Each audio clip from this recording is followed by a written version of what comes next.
అక్రమంగా ఉంటున్న విదేశీయుల విషయంలో ట్రంప్ కాస్త మెత్తబడ్డారు. సెల్ఫ్ డిపోర్ట్ అయ్యే వలసదారులకు రాయితీలు ఇస్తున్నట్టు ప్రకటించారు. టికెట్లు కొనివ్వడంతో పాటు స్టైఫండ్ కూడా ఇవ్వనున్నట్టు తెలిపారు. ఇది అన్ని దేశాల వలసదారులకు వర్తిస్తుందని తెలిపారు. మొన్నటి వరకు స్వతహాగా దేశం విడిచి వెళ్లిపోవాలని, లేని పక్షంలో భారీగా జరిమానా విధించడంతో పాటు జైలు శిక్ష కూడా విధిస్తామన్నారు. కానీ హఠాత్తుగా ఇన్సెంటివ్స్ ఇస్తామని ప్రకటించి అందరికీ షాక్ ఇచ్చారు.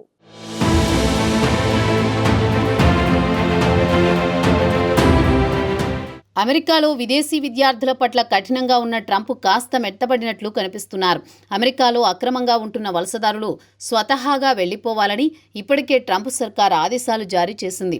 లేని పక్షంలో భారీగా ఫైన్ విధించడంతో పాటు జైలు శిక్ష కూడా విధిస్తామని హెచ్చరించింది. అయితే ఈ విషయంలో ట్రంప్ కాస్త మెత్తబడ్డారు.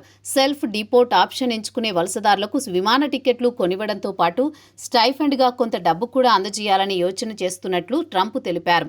ఇది అన్ని దేశాల వలసదారులకు వర్తిస్తుందన్నారు. ప్రస్తుతం హంతకులకు మాత్రమే దేశం నుంచి పంపించి వేస్తున్నామన్న ట్రంప్ అక్రమంగా ఉంటున్న ఇతరులకు సహాయపడేందుకు సెల్ఫ్ డిపోర్టేషన్ ప్రోగ్రాంను అమలు చేయనున్నామని తెలిపారు. సొంత దేశాలకు వెళ్లాక వీరిలో సత్ప్రవర్తన కలిగి ఉన్న వారిని తిరిగి అమెరికాకు తీసుకువచ్చేందుకు ప్రయత్నిస్తామని తెలిపారు. అయితే ఈ పథకాన్ని ఎప్పటి నుంచి వర్తింపజేస్తారు? ఇతర వివరాలను మాత్రం ట్రంప్ వెల్లడించలేదు. ఎన్నికల్లో వచ్చిన వాగ్దానం మేరకు ట్రంప్ జనవరిలో అధ్యక్ష బాధ్యతలను చేపట్టినప్పటి నుంచి అక్రమ వలసదారులను నిర్బంధించి వారిని బలవంతంగా సొంత దేశాలకు పంపిస్తున్నారు.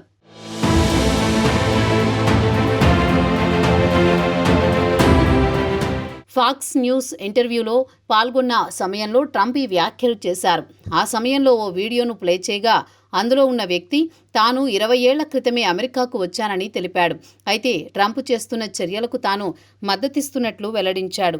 నేరాలకు పాల్పడిన వారిని తనతో సహా ఎవరినైనా సరే సొంత దేశాలకు పంపించడంలో తప్పు లేదన్నాడు. ఈ వీడియో చూసిన ట్రంప్ తమకు కావాల్సింది ఇలాంటి వాళ్లే అన్నారు. అతడికి డీపోర్టేషన్ ముప్పు ఉన్నట్లు భావించడం లేదన్నారు. అవసరమైన సిబ్బందిని నియమించుకునే అవకాశం ఇవ్వడం ద్వారా హోటళ్లు, వ్యవసాయ క్షేత్రాల యజమానులకు సాయం చేయాలనుకుంటున్నట్లు తెలిపారు. అమెరికాలో అక్రమంగా ఉంటున్న వాళ్లు సొంత దేశాలకు వెళ్లిపోయి తిరిగి చట్టబద్ధంగా అమెరికా రావాలన్నదే తన ఉద్దేశమన్నారు. అయితే ఇందుకు సంబంధించి ఎలాంటి చర్యలు తీసుకుంటున్నది ఆయన వెల్లడించలేదు. ఇదిలా ఉండగా ట్రంప్ సర్కార్ అక్రమంగా తమ వీసాలను రద్దు చేస్తోందంటూ ఇప్పటికే పలువురు విద్యార్థులు కోర్టును ఆశ్రయించారు. భారతీయ విద్యార్థి సహా 4 విద్యార్థులు తమ వీసాలను రద్దు చేయడాన్ని సవాల్ చేస్తూ కోర్టులో పిటిషన్ దాఖలు చేశారు.